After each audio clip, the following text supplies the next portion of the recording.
So I guess the Labour Party has looked at the future ecological viability of the planet and decided that it's not worth 28 billion quid. No. Do you know what I think is really revealing about this? Did you read the Vogue profile of Starmer? No. No, not yet. I did. But they were so in it, he says... I saw the photo of him and his wife. Yeah, lovely photo. They look nice. They look great. They say, Starmer says, I always say to my team, always act like you're 5 points behind. And that actually explains so much of what he does. Because he needs to, like, you don't need to act like this. As in, like, this might swing you. This might get you 5% more to catch up with the Tories. It's not going to extend your, lead 30, so you're 33 points ahead or whatever. I don't know about that. The thing that really bothers me... I see what you're saying, Ed, because I think, like, you have all this political capital, spend it. He's doing nothing, like... He's a 20-point cushion to fuck up. And he's like, well, I better not do anything risky. I'm actually going to self-sabotage, if anything. This lead's embarrassing. This is actually undignified to be this far ahead. I want to make it sporting. I want to make it a good old contest. People got really angry because I said on Newsline I wasn't allowed to finish the point, so I'd like to use the space here, if that's all right. Yeah, Thank you so much. Yours, so what I was saying was that Rishi Sunak now has a more ambitious climate policy than Keir Starmer. So if you look at last year in September, Sunak announced his Green New Vision, sensible green transition, and it was seen as the most uninspiring bit of drivel that anyone has ever experienced, which is... So that was a delay on something. the mandatory phasing out of petrol cars, the mandatory installation. It was the 7 bins. Yeah. Meat tax as well. I mean, they were kind of lies, weren't they? But he rode back on a lot of very important environmental commitments. Yes. Electric cars, importantly, he extended the date for that. But in that, he committed $2 billion, albeit it's £1.6 billion, to the UN Climate Fund. He also introduced the boiler scrappage scheme, which means that if you have a boiler that is not very good, you can get a hell of a government subsidy to replace it. Those are two things that we're already now getting close to the £4 billion that Starmer has pledged to spend every year on green commitments.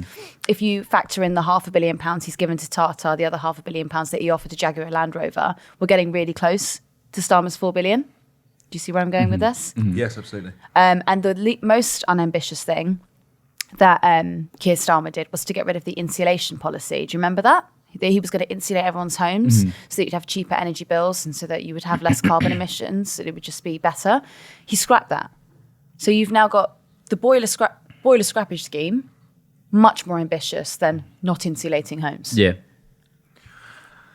I can understand the Labour Party's frustration with this, because that number, 28 billion, has kind of become a bit of a stone, a bit of, what's the phrase they always use? Albatross around the neck or something like that? That's what they call it? Yep. For what is essentially basically just industrial strategy. Like, the UK needs industrial strategy. The government hasn't published one. Darren Jones was fond of saying that when he was back on, when he was chairing that select committee. And this, green prosperity deal, green transition, Green New Deal, call it what you want, is broadly an industrial strategy, right? And so realistically, the actual level of capitalisation, the level of investment that's going into it, whether or not it amounts to 28 billion in the end, you can understand their frustration with that obsession with that figure. And in the end, whether what they put in totals 20 billion or 21, or perhaps the fiscal situation changes and they're able to put more in, so they get a little bit angry with it. Fine, but I am so fed up with being relentlessly told that it is my moral obligation to remove the Conservatives from office, and no matter what the Labour Party does, I have to vote for the Labour Party. I have to vote for the Labour Party as the only credible option for removing the Conservatives, when, for all intents and purposes, Keir Starmer is intent on destroying every single aspect of their policy platform that in any way appeals to me. I think I've said it before on the pod, that the last two things were the 28 billion and the new Charter on Workers' Rights.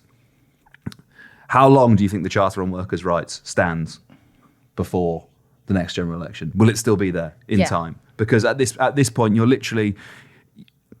I don't think it's good enough as a political leader to say, this other lot are terrible, aren't they?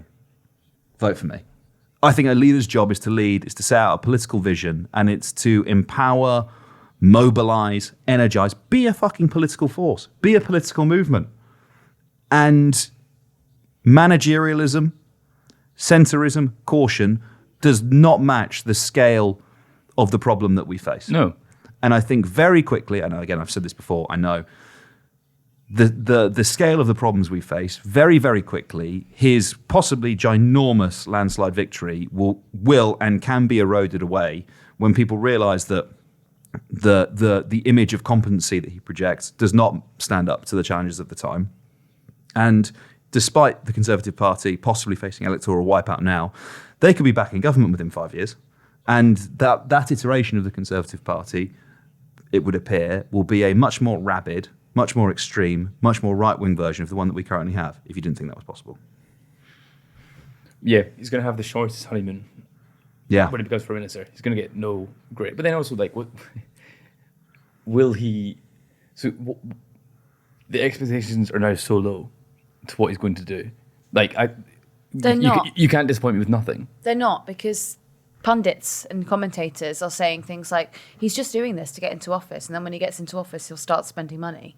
It's like, do you understand that you are either like going against the tide of what he wants you to do on comms, or you are just completely wrong? Yeah. You know, if someone shows you who they are, you should believe them. Yeah.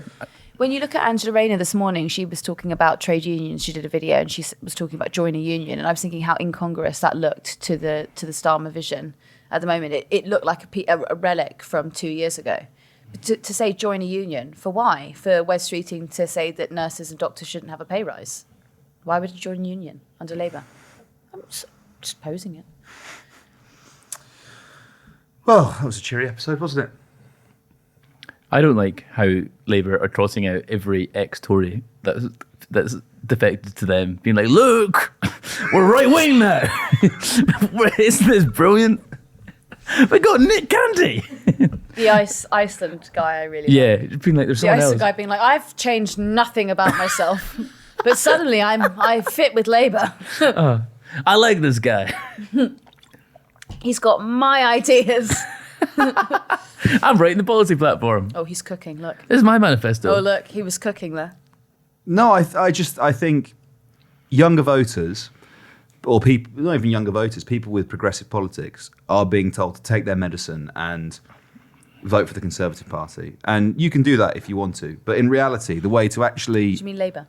Yes, vote for the Labour Party. But in reality, the way to achieve, to actually, if you want to get a version of your politics, is to apply electoral pressure. It is, you do not just hold your nose and vote for them because they are the closest thing to what you want. If you actually want, I don't know, a socialist politics, if you actually want a progressive party, then your vote can't just be there for the Labour Party to abuse and take for granted. Then who are you going to vote for? Where does that exist in this country? It means possibly not voting. Yeah. But you could start small. If you want something like, I don't know, a house, you could maybe Don't get it. write to your MP and say, I would like to give you my vote, but I would also like some guarantee that you will overhaul the local planning restrictions. Yeah. I don't care that there's a couple of butterflies over the radioactive playground. There's two 10-foot butterflies. Yeah. Fucking hell.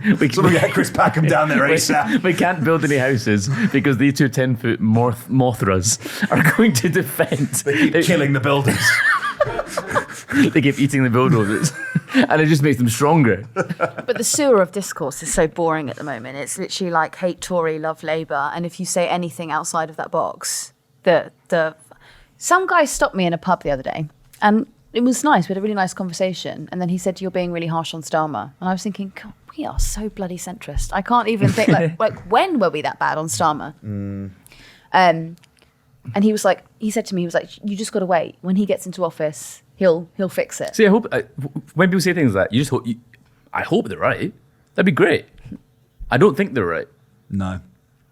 I'd like Starmer to prove us wrong. I'd like him to get rid of Pat McFadden.